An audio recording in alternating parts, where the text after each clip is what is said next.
Dehumidifiers. I often get asked if they kill mold.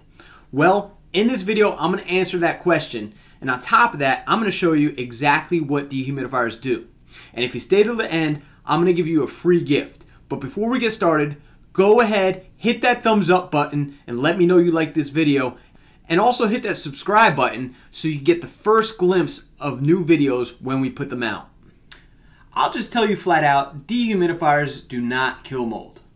What dehumidifiers will do, it will remove the source of the mold, which is water.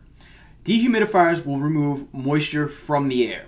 If you go to a mold remediation site, you will see big commercial dehumidifiers. Those dehumidifiers will remove moisture from the air as well as the construction materials. Dehumidifiers are essential in the mold remediation process. What I'm going to show you is a real-life example of moisture coming in near a window and then putting a dehumidifier in place to try and dry the area out. Now if you look closely, you can see hairline cracks in the stucco around the window.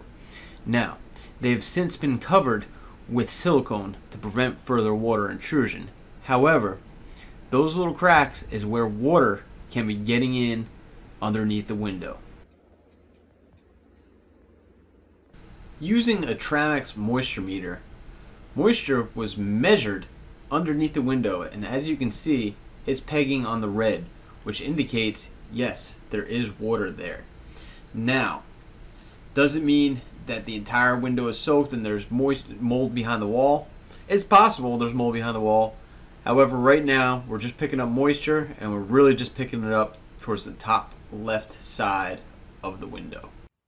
This is the dehumidifier that was used to dry out the area. Now, it's a very good unit, but it's not a commercial unit like the one you are seeing on the screen now. The Tazat is great, and if you have a drain that's close enough, you can actually run a tube into the drain so you don't have to keep on emptying it manually. What I did was I left it running for 4 days. Now if I had the commercial dehumidifier, I'd let it run literally for a day or two and it would do the trick. But this unit is not particularly as powerful. Also, if I wanted to dry out the inner wall cavity, I could have put a little hole in the wall. I chose not to do that because there's texture on the wall. So now we're in here about 3.5 days later, and this has been running now. And as you can see, the relative humidity is 35%. This thing's really been running. I've emptied it multiple times over the past couple days, so we're going to turn it off. First, you can see here, just by opening this, that this is full of water. I didn't have a drain that was close enough. I do have a hose, but I didn't have a drain that's close enough to run into. So that is filled and I have to empty that. But just putting the meter on the wall, you can see it actually did dry it out a little bit, which I was a little surprised about. I didn't think this was going to work because you really should put some kind of hole in it. But the dehumidifier worked. It is around 10, 15, 17% at the highest on drywall, which in South Florida is not a bad thing at all. So you can see it actually is drying it out very well. As you can see, a dehumidifier can dry out wet building materials such as drywall. Now, that's only one use of it. There's other uses of it too. You can use it to bring down the overall humidity within a home. Do I know if there's mold behind that wall? I don't. But what I do know is that the dehumidifier will not kill mold.